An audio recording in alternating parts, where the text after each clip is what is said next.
kabataang bayani, si Chris Lawrence Fabian. Inuna yung kaligtasan ng iba bago yung sarili. No? So saludo no dun sa batang bayani, no, sa gitna ng panganib, pinili ni Chris Lawrence Fabian na yung tapang at saka yung sakripisyo. 'Di ba? So eto kasi no, yung a young life was lost. Pero sa gitna ng takot at saka ng panganib, eto, no? May isang kabataang piniling unahin ang safety ng iba kaysa sa sarili niyang kapakanan. While many are calling Chris Lawrence Fabian a hero, mas mabigat pa rin yung reality na may mga magulang, pamilya, at saka mga mahal sa buhay na naiwan, no? Na ngayon ay yung dumaraan sa matinding pagdadalamhati.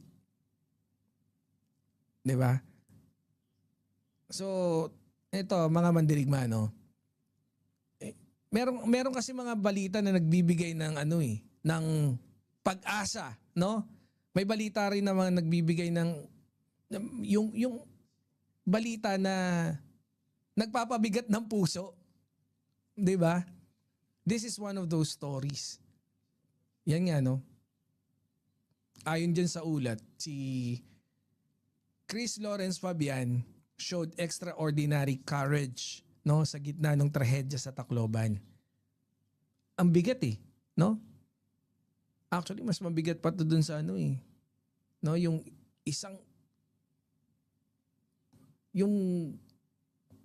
parang isang estudyante, no, na ilang taong naghirap para maabot yung kanyang pangarap, no?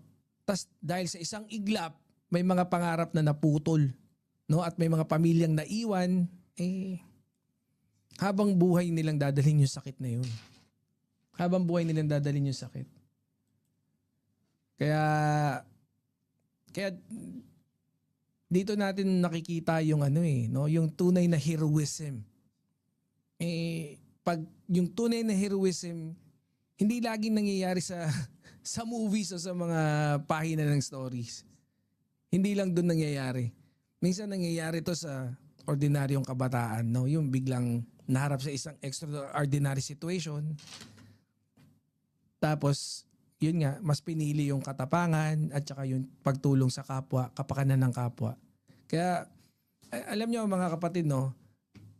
Habang nagbibigay tayo ng tribute kay Chris Lawrence Fabian, wag din natin kalimutan, no, yung kanyang mga magulang at saka yung pamilya